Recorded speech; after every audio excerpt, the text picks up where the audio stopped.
लखनऊ के दारुल सफा में कस्तूरबा गांधी बालिका विद्यालय चतुर्थ श्रेणी संविदा कर्मचारी यूनियन उत्तर प्रदेश की बैठक संपन्न हुई।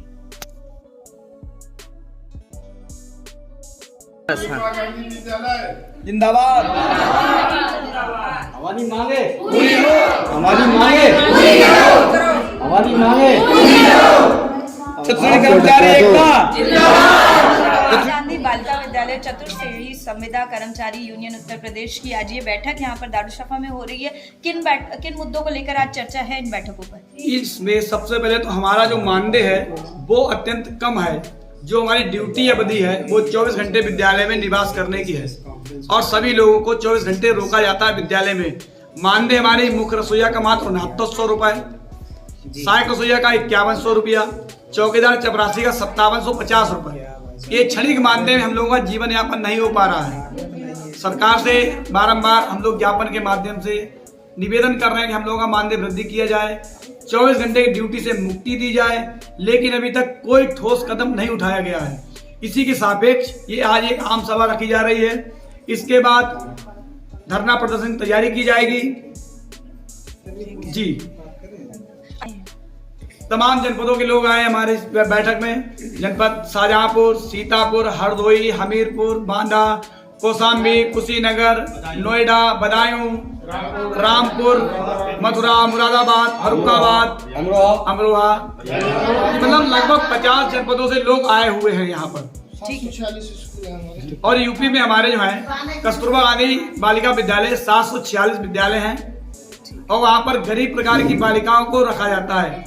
उन बालिकाओं के लिए और हमारी बहनें और हमें सभी कर्मचारी दिन प्रतिदिन निरंतर काम करते हैं, 24 घंटे कार्य करते हैं, लेकिन हम लोग अपने परिवार और बच्चों से दूर रहकर उस कार्य को करते हैं। तो आपकी मुख्य मांग ये है कि आपका जो वेतन है उसमें बढ़ोतरी हो। जी जी, सम्मानजनक मानदेय किया जाए और हम लोगों का जो कोई किसी प्रकार का कोई रिस्क कवर नहीं है हम लोगों के लिए। बीमा वगैरह की जी, किसी प्रकार का हमारा कोई बीमा भी नहीं है। हमारी कई बहनें विकलांग हो गई हैं, पूर्व में हमारी कई बहनें विकलांग हो गई हैं, उनको 50% विकलांग हुए, लेकिन उनकी आज तक प्रशासन ने उनको ज्वाइन भी नहीं करवाया। वो अपने घर पर बैठी हुई है। एक हमारा साथी कोविड के दौरान उसकी मृत्यु हो गई, उसको भी सरकार ने किसी प्रकार का कोई मुआवजा नहीं दिया।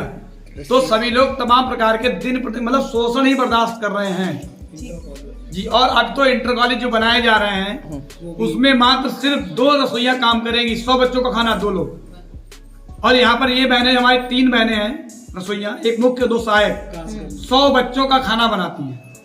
और मेनू इतना हार्ड है, पकौड़ी कचौड़ी ये कंटिन्यू प्रॉपर, जो अपने बच्चों को हम दे नहीं पाते। हम लोग अपने बच्चों को, आप मानिए 5000 रुपए में इस महंगाई को देखते हुए हम लोग अपने बच्चों को स्वादिष्ट भोजन भी नहीं दे पा रहे हैं।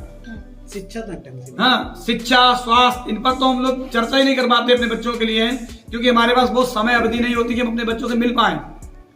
14 CL मिलती है। हमारे लोग के बहुत कष्ट है भैया।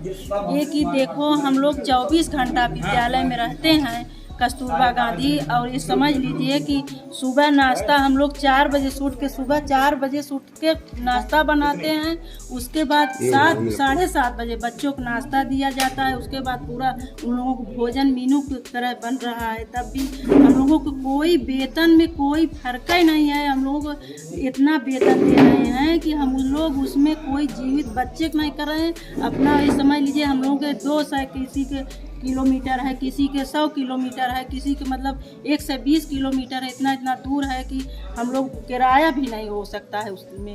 एक समझ लीजिए कि है जो मतलब कि 4 संडे पड़ता है, उसमें से 1 संडे हम लोगों को मिलता है। 3 लोग हैं, 1 संडे मिलता है और उसमें से कोई नहीं मिलता हम लोग। उसमें हमारा लोग को बच्चों को न शिक्षा होती है और सरकार कहती है बेटी बचाओ बेटी पढ़ाओ।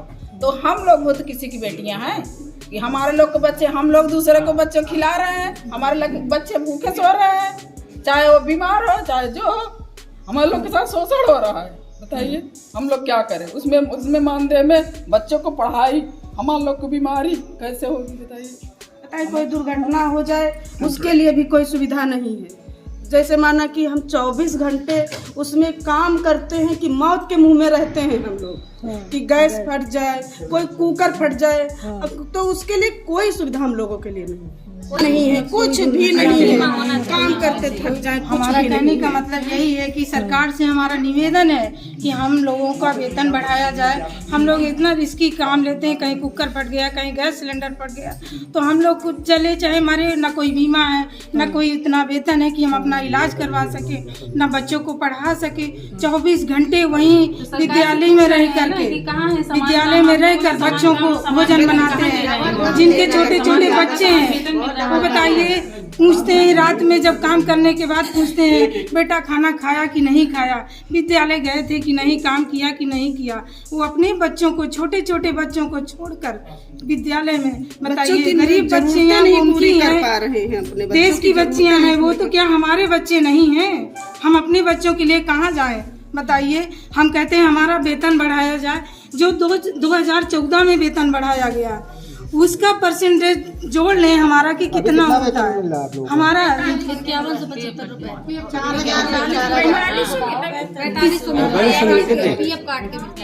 EPF का पता है, हम उसकी भी हमेशा हमारे अंदर संतोष तो हो कि हमारा वेतन कट रहा है तो वहाँ रखा तो है। हमारा सबसे हम सरकार से निवेदन करना चाहते हैं कि हमारा वेतन बढ़ाएं। सरकार हमें 24 घंटे जो काम दे रहे हैं, ठीक है, हम काम के लिए आए हैं, हम काम के लिए ना नहीं कर रहे हैं, लेकिन हमारा मानदेय तो दें। हम किस तरह अपने बच्चों को जिया 24